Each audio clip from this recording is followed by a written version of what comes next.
Bonjour à tous, bonjour à toute l'Église CCH. On vous souhaite la bienvenue encore une fois aujourd'hui. On souhaite la bienvenue aussi à toutes les personnes qui nous visitent, qui nous regardent en ce moment derrière votre écran, là où vous êtes. Alors c'est une joie pour nous de pouvoir vous accueillir via cette vidéo. On a fait un peu les choses différemment aujourd'hui puisque vraiment le confinement est beaucoup plus resserré. Donc on est un peu chacun chez soi. Et on a fait ce montage-là. Alors, vous allez avoir une réunion avec une belle diversité.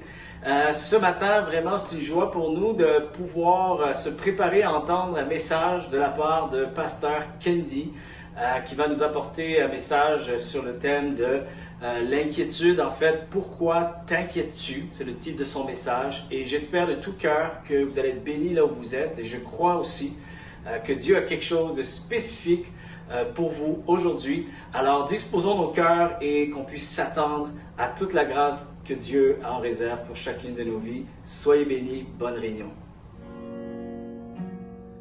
Quand je crie vers toi, tu viens à mon secours et je veux être prêt de toi.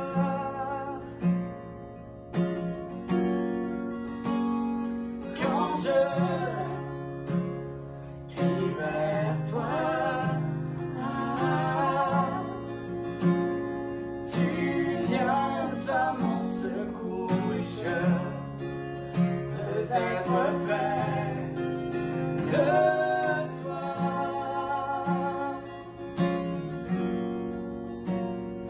Quand je crie vers toi, tu viens à mon secours et je veux être près de toi.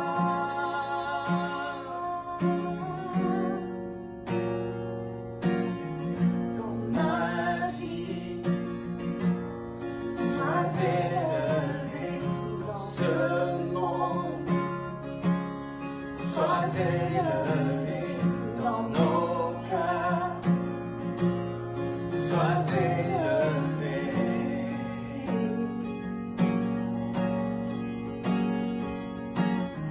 Dans ma vie, sois élevé dans ce monde, sois élevé dans nos cœurs, sois élevé dans ma vie, sois élevé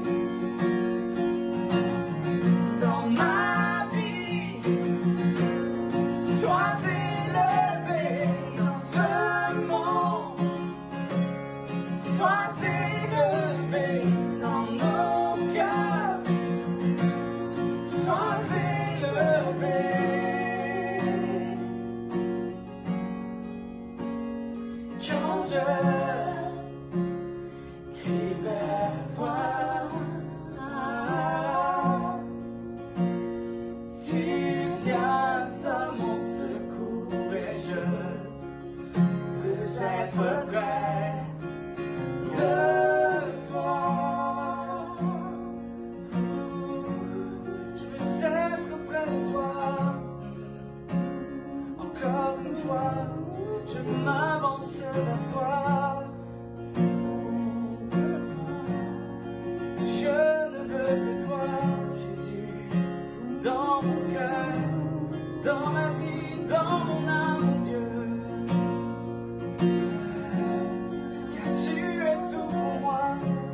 être près de toi.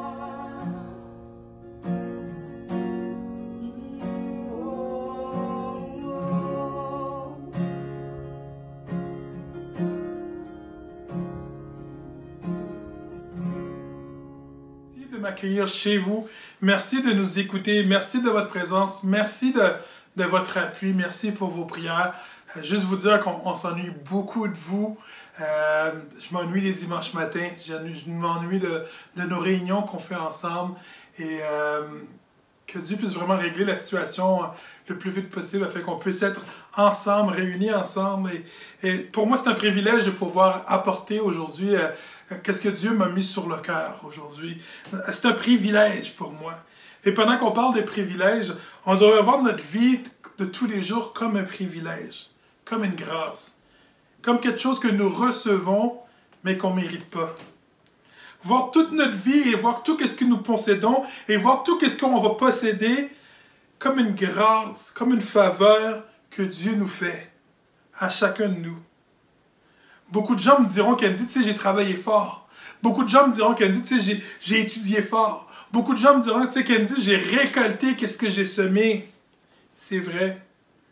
Mais souvent, on oublie qu'il y a beaucoup de personnes qui vont travailler aussi fort que nous, même plus que nous, qui vont étudier plus fort que nous, même plus que nous, mais qui n'auront jamais qu'est-ce qu'on a. Prendre le temps de voir que Dieu nous donne un privilège sur chacune de nos vies. J'espère que vous êtes arrivés à cette constatation que tout ce que nous avons de notre vie, c'est grâce à Dieu qu'on le doit. Oui, peut-être aujourd'hui, tu vas me dire, oui, Candy, j'ai un don, j'ai un talent, ou dire que tu as réussi à cause de ton travail acharné. Mais la question que je voudrais te poser aujourd'hui, c'est d'où te sort ce don? D'où te sort ce talent? Qui t'a donné l'énergie et le vouloir de pouvoir travailler, de travailler avec acharnement? Qui t'a donné toute cette énergie-là? Prenons quelques secondes pour nous rappeler des situations de notre vie, des situations inexplicables, des promotions qu'on a eues, des augmentations de salaire, une confiance la confiance de notre patron, un nouveau poste qu'on a eu, une note à un examen, même un cours qu'on n'aurait dû pas passer, pour une raison quelconque, on l'a eu. Des situations montrant que ce n'est pas grâce à nos efforts, grâce à nos aptitudes qu'on a eu cette chose, cette promotion, mais à quelque chose d'inexplicable, à quelque chose de plus grand que nous, même plus grand que la chance. Il y a des gens qui diront, tu sais, ce sont des anges qui veillent sur eux autres. D'autres personnes qui diront, c'est leur grand-père, leur grand-mère ou leur mère qui veillent sur eux du ciel. Mais pour nous qui avons mis notre foi en Jésus-Christ, en Dieu, nous savons que nous sommes bénis par lui. Pas seulement bénis matériellement, mais que nous sommes bénis et aimés d'une manière inconditionnelle. Là, vous allez me dire, Candy, est-ce que tu vas avec tout ça? Si nous reconnaissons que tout ce que nous avons et que tout ce que nous aurons vient de Dieu, la question que je voudrais me poser, que je me pose et qu'on devrait se poser chacun de nous, pourquoi qu'on s'inquiète? Pourquoi nous nous inquiétons? C'est vrai que ce qui se passe présentement, c'est une histoire de fou. Cette pandémie qui se passe dehors, c'est une histoire de fou. Quand il y a quelques mois, tout allait bien. Quand il y a quelques mois, on pouvait aller au cinéma, on pouvait aller au restaurant, on pouvait visiter qui qu'on voulait. Quand il y a quelques mois, nos enfants allaient à l'école. Et quelques mois plus tard et quelques semaines plus tard, c'est vraiment le contraire. Il y a quelques jours de ça, mon père est revenu d'Haïti et mon père était comme un peu traumatisé de voir la situation, de voir que les rues sont vides, de voir tout ce qui se passe ici. C'est vrai qu'il y a de quoi d'être traumatisé. Nous avons beaucoup de questions présentement, mais malheureusement peu de réponses. Peu de réponses fermes. Peu de réponses qui vont nous amener à une vraie solution,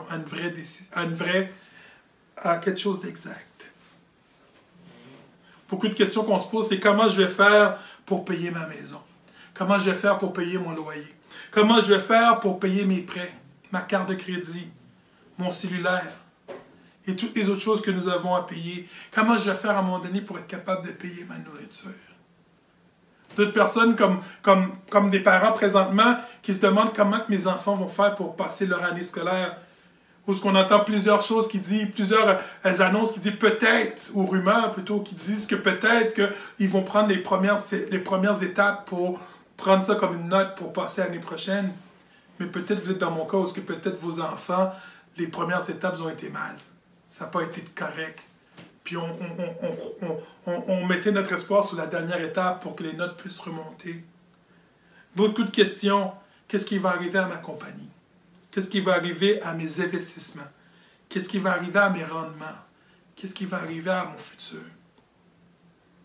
Mais la parole de Dieu nous rappelle dans Philippiens 4, versets 6 et 7, « Ne vous mettez pas en souci pour rien, mais en toute chose, exposez vos demandes à Dieu en lui adressant vos prières et vos supplications, tout en lui exprimant votre reconnaissance. Alors, la paix de Dieu, qui surpasse tout ce qu'on peut concevoir, gardera vos cœurs et votre pensée sous la protection de Jésus-Christ. » On va juste prendre un temps pour prier. Seigneur, je te remets, Seigneur Dieu, moi-même entre tes mains, Seigneur Dieu. Je veux prendre aussi le temps de nous remettre entre tes mains, Seigneur Dieu Père. Nous savons que tu es un Dieu qui est vivant. Nous savons que tu es un Dieu qui nous parle constamment. Et aujourd'hui, je crois réellement que tu veux nous parler, Seigneur. Que tu veux mettre ta main sur nous et que tu veux juste nous amener un réconfort, Seigneur Dieu. Que nos oreilles, Seigneur Dieu, puissent être à ton écoute, Seigneur Dieu. Que nos cœurs puissent être ouverts à recevoir de toi, Seigneur Dieu Père. Et que tu puisses nous bénir en cet instant, Seigneur Dieu Père. Et nous donner qu'est-ce que nous avons besoin. Et qu'est-ce que nous avons besoin de toi, Seigneur Dieu. C'est ta présence. Bénis-nous. Garde-nous, Seigneur. Et je te remercie d'avance. Amen. Le point aujourd'hui, c'est ne vous inquiétez pas. Ne vous mettez pas en souci. Le passage qu'on a lu a été écrit plutôt par l'apôtre Paul. Il a été écrit pendant qu'il était en prison, ou que sûrement ses jours étaient comptés. Parce que dans le temps, il persécutait les chrétiens. Les Romains persécutaient les chrétiens. Il les persécutait pas juste les persécuter, mais il les tuait. Mais Paul a pris le temps d'écrire à plusieurs églises. Il a pris plusieurs lettres. Des lettres d'exhortation, des lettres de bénédiction, des lettres d'encouragement. Et je pense qu'aujourd'hui aussi, Paul veut aussi nous encourager. De la même manière qu'il a écrit à une église de Philippe, il veut aussi nous encourager aujourd'hui à ne pas nous inquiéter. Vous imaginez cette scène où ce que Paul, sachant que peut-être ses jours étaient comptés, ses semaines étaient peut-être comptées, ses mois étaient comptés, mais prend le temps d'écrire aux différentes églises. Sûrement que si je serais en prison avec Paul, j'aurais dit « Paul, qu'est-ce que tu fais? » Non, écris pas aux églises, écris à ta famille proche. Non, Dieu voulait, pas Dieu, mais Paul voulait prendre le temps de nous bénir, chacun de nous, bénir ses églises. Paul avait une paix tellement grande, mais Paul avait tellement expérimenté quelque chose de grand avec Dieu. Paul avait expérimenté une relation avec Dieu. Paul savait que son Dieu n'allait pas le laisser tomber. Paul savait que son Dieu est en contrôle de toutes choses. Paul savait que sa vie est en contrôle. Et même si le jour viendra un jour, si à un moment donné que ce sera la fin pour sa vie, il saura que son Dieu va être continuellement avec lui. Que même dans la mort, son Dieu va être avec lui. Parce qu'après la mort, viendra un temps où il sera avec Dieu pour l'éternité.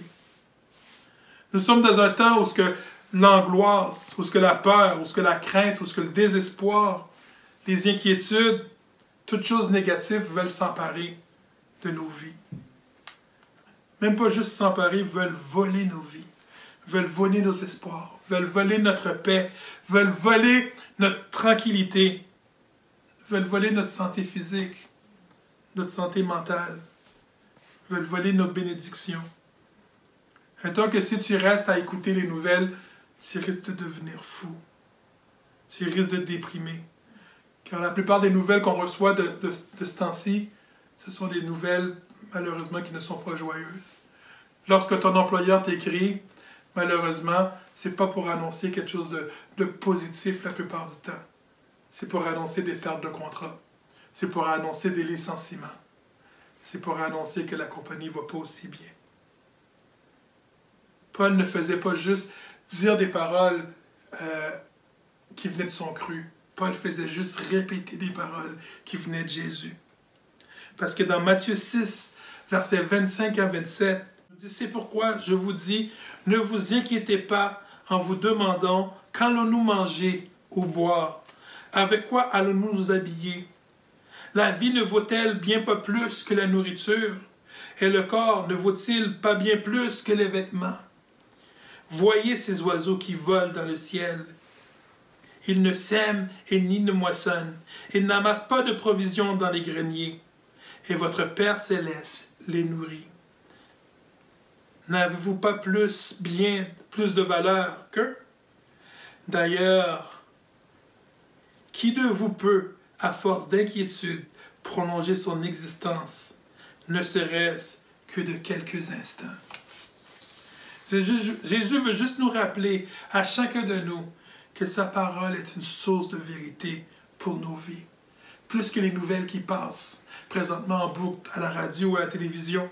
Dieu veut nous rappeler aujourd'hui que c'est lui qui a pourvu à nos besoins dans le passé, qui pourvoit à nos besoins dans le futur. Et c'est lui qui va pourvoir à nos besoins dans le futur. De la même manière qu'il prend soin des oiseaux, c'est de la même manière, même encore au-delà de nos espérances, qu'il prendra soin de nous. Car c'est lui qui pourvoit aux besoins de ses enfants, qui pourvoit à nos besoins. Nous, chrétiens, on est bons pour s'inquiéter. On est vraiment bons pour s'inquiéter pour des choses qui sont souvent réglées. Des inquiétudes où ce qu'on est là pour dire, Seigneur, comment je vais faire? Mais Dieu a dit, j'ai déjà tout réglé. Arrête de t'inquiéter. Il y a quelques jours de ça, je parlais avec un ami qui est pasteur, puis il me parlait de ses inquiétudes. Il me parlait que, zut, si Candy, l'argent ne rentre pas comme ça devrait, puis il comprend avec la situation qui se passe, avec la situation que peut-être des gens vont perdre leur emploi et tout, et l'argent n'était pas au niveau où ce qu'il pensait que ce serait. Et je parlais avec lui, et puis il me témoignait déjà de ses plans, de ses scénarios A, de ses scénarios B, de ses scénarios C, au cas où que l'argent ne rentre pas assez. Et à un moment, ce que je lui ai dit, tu sais quoi, pour l'instant, c'est trop tôt. On verra qu'est-ce qui arrive. Puis quelques jours de ça, on se parlait, puis il me racontait les merveilles de son Dieu. Il racontait les merveilles de notre Dieu, de comment Dieu l'avait béni au-delà des espérances et que l'Église, financièrement, allait bien.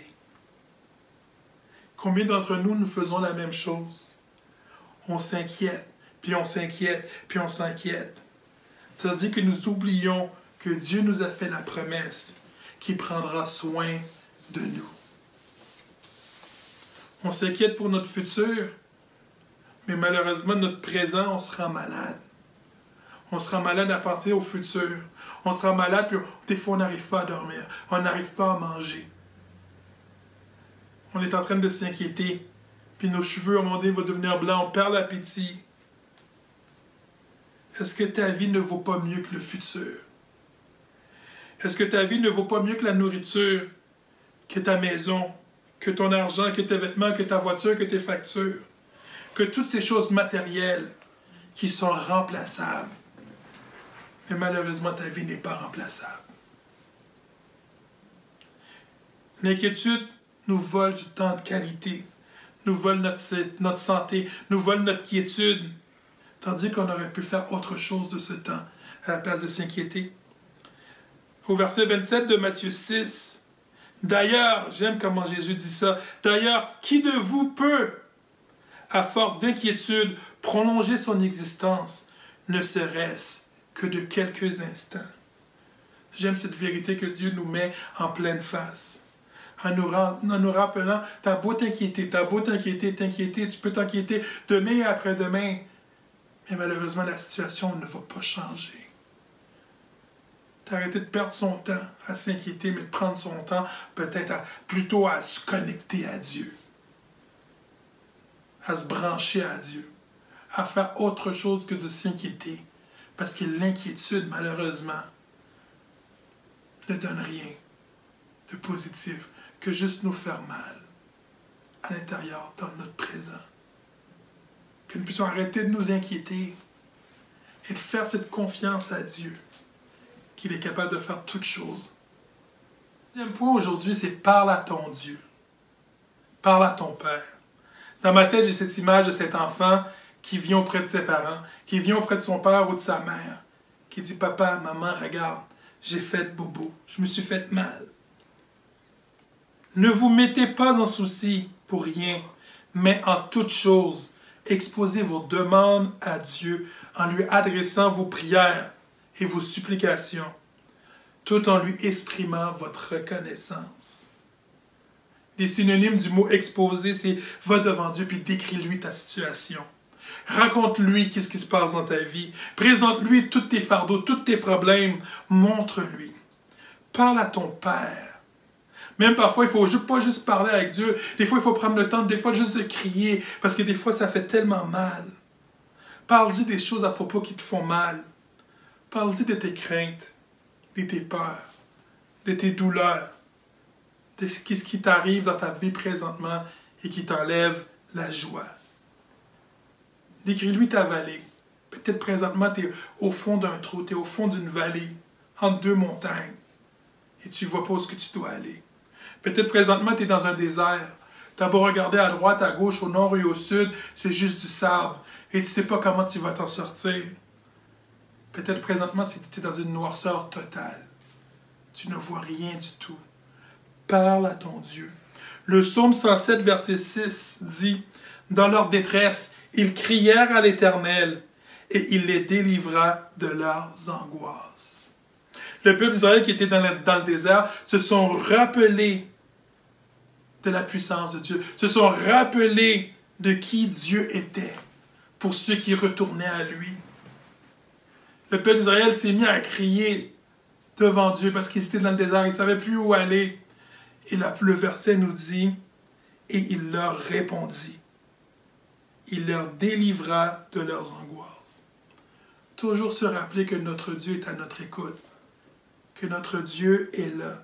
Ésaïe 59, verset 1 nous dit « Mais non, la main de l'Éternel n'est pas trop courte pour sauver, et son oreille n'est pas trop sourde au point de ne plus vous entendre. » Vous savez, le diable, l'ennemi, son but à lui, c'est de nous induire dans le mensonge. Son but à lui, c'est de nous faire croire que Dieu ne fera rien, de nous faire croire qu'on est tout seul, de nous faire croire, tu sais quoi, il n'y a pas d'espoir. Oublie ça, que nous sombions tout dans le désespoir. Mais Dieu, qui veut amener la vie dans nos cœurs, veut nous dire continuellement, veut continuellement nous rappeler son amour, veut continuellement qu'il est le Dieu qui amène la vie, qui amène la vérité. Qu'au-delà de nos prières matérielles, oui, Dieu est là pour en train de nous écouter de nos prières. Oui, Seigneur, bénis-moi, mais aide-moi à payer mes affaires. Mais qu'est-ce qui intéresse Dieu avant tout aussi? C'est notre cœur. Que nous ne puissions pas juste venir devant Dieu à lui demander des choses matérielles, mais que nous puissions aussi remettre notre cœur dans les mains du Seigneur, de Dieu. Et c'est sûr et certain que la suite va venir. Exposer nos demandes à Dieu, c'est pas juste les exposer à Dieu. Dire voici qu'est-ce qui se passe. C'est en même temps de prendre nos problèmes, nos fardeaux, de venir au prier du Seigneur. Seigneur, je viens à tes pieds. Oui, je te les expose, mais en même temps, je vais prendre le temps de te les remettre à tes pieds. De les déposer avec une confiance absolue. Une confiance aveugle envers notre Dieu. Seigneur, je te remets ces problèmes, je te remets mes fardeaux. Une confiance que je ne sais pas comment tu vas faire pour régler ces problèmes-là, Seigneur. Je ne sais pas comment tu vas faire, je n'ai aucune idée. Mais la seule chose que je sais, c'est le Dieu sur qui que je dois croire, que je dois m'appuyer. Le Dieu à qui je peux avoir confiance. Parce que tu es là pour moi. Que même si je fermerais mes yeux et que ce serait la tempête autour de moi, je sais que mon Dieu est avec moi. Et malgré la tempête, ma foi, ma confiance ne s'affaiblirait pas du tout. Une confiance tellement énorme que notre jugement, que nos pensées, que notre capacité, que toute autre chose de nous-mêmes ne sert plus à rien. Parce que j'ai l'assurance que Dieu prendra mes fardeaux et mes problèmes, fera un mélange avec, et un chef-d'œuvre naîtra de ses mains. Vous savez, sur Facebook ou sur YouTube, des fois on voit ça. Certains artistes qui commencent à peinturer, puis ça a l'air de rien du tout. Qui commencent soit avec un aérosol de peinture, soit avec leurs doigts, ou des fois avec leur pinceau, qui commencent à faire une œuvre, et au début, ça ne donne rien. Ça change rien. Et des fois, même, qu'est-ce qu'on fait, c'est qu'est-ce qu'il fait là? On change de vidéo parce qu'on ne voit pas qu'est-ce qui se passe. On ne voit pas où est-ce que le maître, où est-ce que je pourrais dire, le chef-d'œuvre va aller. Où est-ce que le peintre va aller plutôt. Mais à la fin de réaliser l'œuvre que le peintre ou l'artiste a pu faire, c'est wow. Souvent, notre vie ressemble à ça. Souvent, notre vie peut ressembler à des œuvres incomplètes. Souvent, on ne comprend pas comment Dieu fonctionne. Mais d'avoir la patience d'attendre et la confiance et la foi d'attendre et de voir quelle œuvre que Dieu fera pour nos vies. Constatez que le meilleur chef-d'œuvre qui existe, c'est nos vies, que nos vies sont remplies de chefs-d'œuvre, remplies de bénédictions, remplies de miracles, remplies de bénédictions qu'on n'aurait jamais pensé. Mais Dieu est capable. Parle à ton Dieu, ouvre-lui ton cœur. Ouvre ton cœur à Dieu. Sa main n'est pas trop courte et son oreille n'est pas trop sourde. Comme cet enfant qui vient au bar, qui vient voir ses parents pour lui montrer ses bobos, mais qui attend un réconfort de ses parents. Ce Dieu aujourd'hui veut être ce réconfort pour toi. Va vers lui, présente-lui tes bobos, présente-lui tes blessures, présente-lui tes craintes, tes angoisses. Il est ce Dieu qui veut te réconforter. Il est ce Dieu qui veut te rappeler comment il est fidèle. Ce Dieu qui veut te rappeler que oui, j'ai été aidé dans le passé, souviens-toi. Et je suis le même Dieu qui peut t'aider aujourd'hui et qui va t'aider dans le futur. Montre-lui qu'est-ce qui ne va pas, mais avec remerciement. Seigneur, je te présente mes fardeaux. Je te les remets devant tes pieds, mais je te remercie à l'avance de qu'est-ce que tu vas faire. Parce que tout ce que tu fais est bon, est excellent pour moi. Tu sais mieux qu'est-ce que j'ai besoin. Seigneur, je viens devant toi. Je te les remets devant toi. Et fais qu'est-ce que tu as à faire. On est reconnaissant parce qu'on sait que notre Dieu est un Dieu fidèle. Va devant Dieu. Va devant Dieu. Prends un temps. Sûrement après la prédication, si tu prends un temps juste de dire, Seigneur, tu vois, je te remets tout qu'est-ce qui m'agace. Même pas juste tout qu'est-ce qui m'agace. En fait, quand je te remets toute ma vie entre tes mains. Et fais qu'est-ce que tu as à faire. Je voudrais juste conclure avec ça. Conclure avec le dernier verset qu'on a lu auparavant. Qui dit, la paix de Dieu, qui surpasse tout ce qu'on peut concevoir, gardera votre cœur et votre pensée sous la protection de Jésus-Christ. Peut-être présentement, tu sens que ta vie est comme un bateau ou une barque. Un bateau ou une barque qui est pris au milieu d'une tempête. Un bateau où tu as beau regarder à droite ou à gauche, tu ne vois rien. Mais juste tempête, tempête, tempête à l'horizon. Puis la tempête ne semble pas vouloir finir.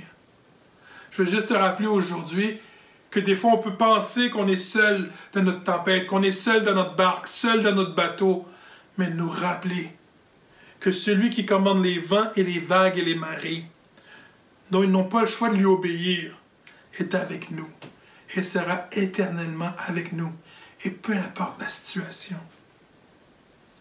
Celui qui t'accompagne dans ce bateau, celui qui t'accompagne dans ta vie, et c'est le même Dieu qu'on retrouve plutôt dans le psaume 121, qui dit « Je lève mes yeux vers les montagnes. D'où me viendra le secours? Le secours me vient de l'Éternel, qui a fait les cieux et la terre. Il ne permettra point que ton pied chancelle. Celui qui te garde ne sommeillera point. Voici, il ne sommeille ni ne dort, celui qui garde Israël. L'Éternel est celui qui te garde. L'Éternel est ton ombre à ta main droite. Pendant le jour, le soleil ne te frappera point, ni la lune pendant la nuit. L'Éternel te gardera de tout mal. Il gardera ton âme. L'Éternel gardera ton départ et ton arrivée dès maintenant et à jamais. Juste te rappeler que notre Dieu est un Dieu fidèle. Il gardera ton départ, il gardera ton arrivée. Te rappeler, nous rappeler que sa parole est certaine, que le Dieu que nous servons n'est pas un Dieu menteur. Le Dieu que nous servons ne change pas sa parole, ne change pas ses idées. Il veut juste nous bénir. Qu'est-ce qu'il a dit? Il va le réaliser. Se rappeler que notre Dieu n'est jamais en retard. Oui, peut-être où on a perdu notre emploi, oui, les chèques du gouvernement vont prendre du temps. Comment je vais faire pour y arriver? Comment je vais faire pour payer? Comment je vais faire? Mais rappelle-toi que ton Dieu n'est pas un Dieu en retard. Nos inquiétudes, nos problèmes, nos fardeaux. Dieu veut faire un échange avec nous, avec nos inquiétudes, avec nos fardeaux, il veut changer. Il veut faire cet échange avec nous. Il dit, donne-moi tes inquiétudes, donne-moi tes fardeaux, donne-moi tes craintes. Je veux faire cet échange avec toi et te donner ma paix. Cette paix qui surpasse tout ce qu'on peut penser. Une paix que si on pouvait mettre une image dessus, que tellement que tu es en paix qu'une bombe pourrait tomber, que n'importe quoi pourrait arriver, tu serais juste en paix parce que tu sais que Dieu est en contrôle de toutes choses. Cette paix que Paul avait pendant qu'il était en prison, pendant qu'il écrivait des lettres, il dit, moi, je n'ai pas à avoir besoin d'avoir peur parce que Dieu lui a donné sa paix. Cette paix que nous devons avoir pendant ce temps de pandémie. Ce temps où les mauvaises nouvelles s'accumulent une après l'autre. Ce temps où on veut juste qu'il y ait un transfert entre nous et Dieu. Ce temps où lorsqu'on va venir dans sa présence, à chaque fois qu'on rentre dans la présence de Dieu, Dieu dit, tu sais quoi, je vais prendre ce qui est lourd sur toi si tu me le laisses faire. Et je te donnerai mon repos. Je te donnerai ma paix. Que Dieu nous aide à saisir ses bénédictions. Que Dieu nous aide à comprendre que sa parole est remplie de vérité. Que nous puissions nous appuyer sur lui, nous appuyer sur sa parole. Que nous puissions, peut-être aujourd'hui, c'est vrai que c'est dur, Kenzie, de te donner contrôle de ma vie. Mais là, je pense qu'on est arrivé dans un moment peut-être où on n'a pas le choix, Seigneur, on dépend de toi. On te remet notre vie entièrement de tes mains. Peut-être c'est la décision qu'il faut que tu prennes aujourd'hui. De dire, Seigneur, je te remets ma vie entièrement encore entre tes mains. Pas juste le matériel, mais l'intérieur de ton cœur, Seigneur, je te remets ma vie entièrement entre tes mains. Que nous puissions nous rappeler que Dieu est bon. Il est bon, il sera éternellement bon pour nous. Que nous puissions nous relâcher entre ses mains, que nous puissions lui faire confiance. Et après, quand tout ça sera fini, qu'on puisse prendre un temps de témoigner ensemble la grandeur de notre Dieu. Que Dieu nous bénisse, que Dieu nous protège et que la puissance de Dieu puisse tomber dans nos vies et que nous puissions raconter les merveilles de notre Dieu à tout le monde. Que Dieu vous bénisse. J'espère que vous avez été bénis aujourd'hui par ce message qui nous a été apporté. On veut remercier Pasteur Candy pour cette belle parole qui nous a été transmise.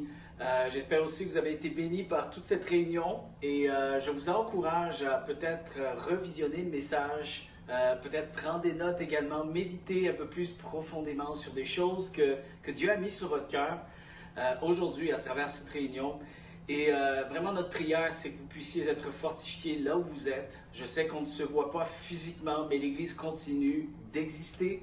Et je crois vraiment à la présence de Dieu qui se manifeste là où nous sommes lorsque nous invoquons Dieu. Je crois que Dieu est présent.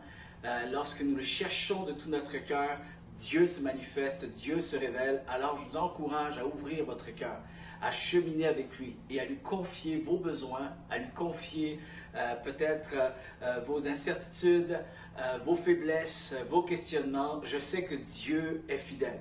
Également, si vous traversez peut-être un défi, vous avez des besoins et peut-être que vous avez besoin d'être accompagné, que quelqu'un peut-être communique avec vous pour parler avec vous, vous encourager, vous conseiller, prier aussi avec vous. Sachez qu'on se tient disponible. Alors, il y a une belle équipe de personnes, de leaders qui sont là, qui peuvent vraiment être avec vous dans vos besoins. Vous avez juste à nous communiquer Premièrement, vous pouvez nous communiquer via les réseaux sociaux, via notre Facebook, Instagram, mais aussi à travers l'adresse info@commercial-cchéritage.org, info@commercial-cchéritage.org. Ça va nous faire vraiment plaisir de pouvoir entrer en contact avec vous. Et également, vous savez, en tant que pasteur de l'Église, il y a quelque chose qui me touche continuellement chaque semaine. Vraiment, on tient à vous remercier. Toute l'équipe, on tient à vous remercier pour ceux et celles qui sont fidèles à travers vos dons, à travers vos finances, semaine après semaine, fidélité incroyable. On est vraiment touchés et on tient vraiment à vous remercier pour cette persévérance que vous avez. Et vous êtes là, vous nous soutenez et l'Église a le pouvoir de continuer d'exister parce que vous êtes là. Et donc vraiment, encore une fois, on tient à vous remercier. S'il y a des personnes, peut-être que vous voulez nous aider, vous voulez contribuer financièrement, sachez que vous pouvez le faire. Vous avez juste à nous communiquer via notre adresse, encore une fois, info@commercial-cchéritage.org, et ça va nous faire vraiment un plaisir de pouvoir vous diriger dans tout ça. Alors, on vous souhaite vraiment de passer une belle semaine. Continuez de rester attaché à Dieu, de garder la foi, de ne pas vous inquiéter parce que Dieu est présent et Dieu continue d'être fidèle. On se voit très bientôt. Soyez bénis. Au revoir. Tu es ma force incomparable.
Christ seul me suffit.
ce dont j'ai besoin.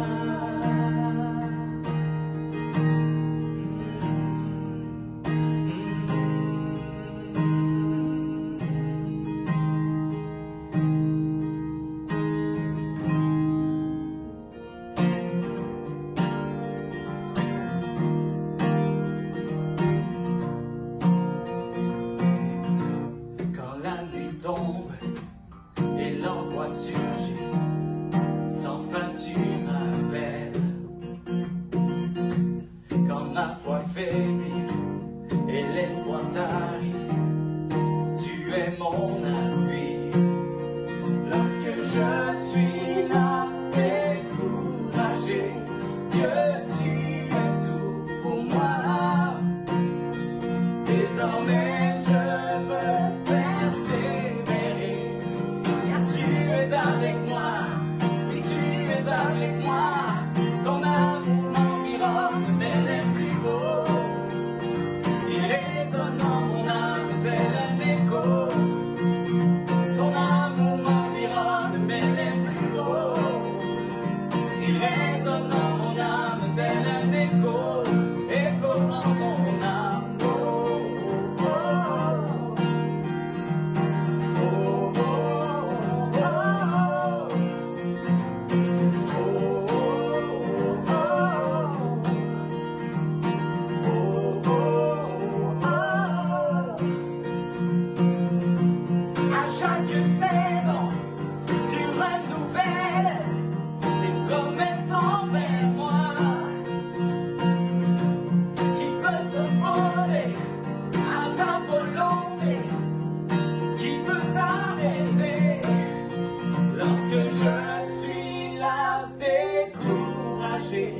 Dieu, tu es tout pour moi.